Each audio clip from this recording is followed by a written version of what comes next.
Hello everybody, I hope you're well. I hope you had a nice Yom Tov. I'd just like to share with you once again a short message for this week's Sedra, which is the Sedra of Naso. And this week's Sedra is the longest in the entire Torah. It contains 176 verses, so that should give you all something to keep you busy with over Shabbos, looking at the Sedra and seeing what you can take out of it. The last third approximately of the Sedra is very, very repetitive. We're told that every tribe brought a sacrifice on consecutive days when they dedicated the temple. So we're told the first day was Naso ben Aminadab for the tribe of Yehuda, and then we go through his sacrifice, the donation, what he brought with him. And then it goes through, and the next day was another tribe, and another tribe, and another tribe, until we get through all the tribes. And the question is obvious. If we know the Torah is always so concise, where we learn so many details from every spare word, why was it necessary to detail each and every tribe? Couldn't we have just summarized that these were the sacrifices, these were the princes, and day after day, when they dedicated the temple, this is what they all brought, because all their sacrifices were exactly the same. What are we being taught with these additional approximately 50 verses that seem unnecessary? So there are a number of approaches amongst the commentaries.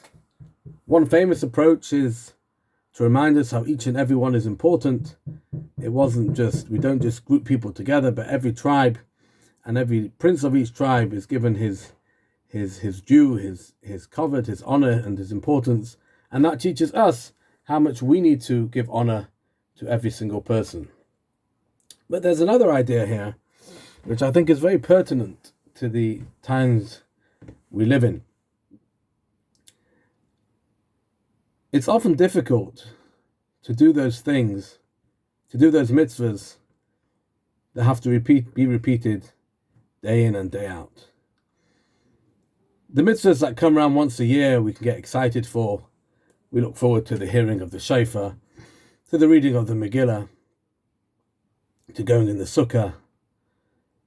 But how many people really look forward to those things you have to do every day? To putting on the tefillin, to davening, to learning. It's much, much harder to keep up enthusiasm for the things we have to do all the time. But actually, success in Yiddishkeit is not really gained by turning up now and again for the lighting of the Hanukkah candles and the Purim Megillah and the shofar. Success is achieved when we do those things day in, day out, when we remember Hashem every day when we daven, every day when we put on tefillin, every time we go shopping, when we make sure what we buy is kosher.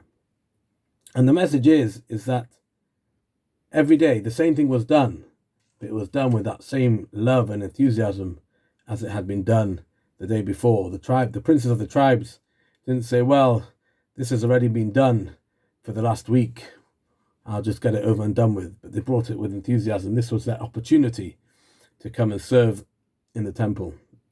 And we find a similar idea at the beginning of next week's Sedra of Behalosecha. We're told that Aaron was given the special mitzvah of lighting the menorah.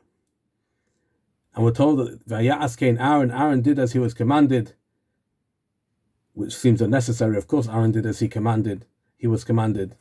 And Rashi comments, it teaches us again that he did it every day like it was his first day. And one thing that's been noticed since the virus started, since we've had to move our offerings virtually, is at the beginning there was enthusiasm. It was new, it was exciting. They'd never done it before. But like everything, as time goes on, we get used to things.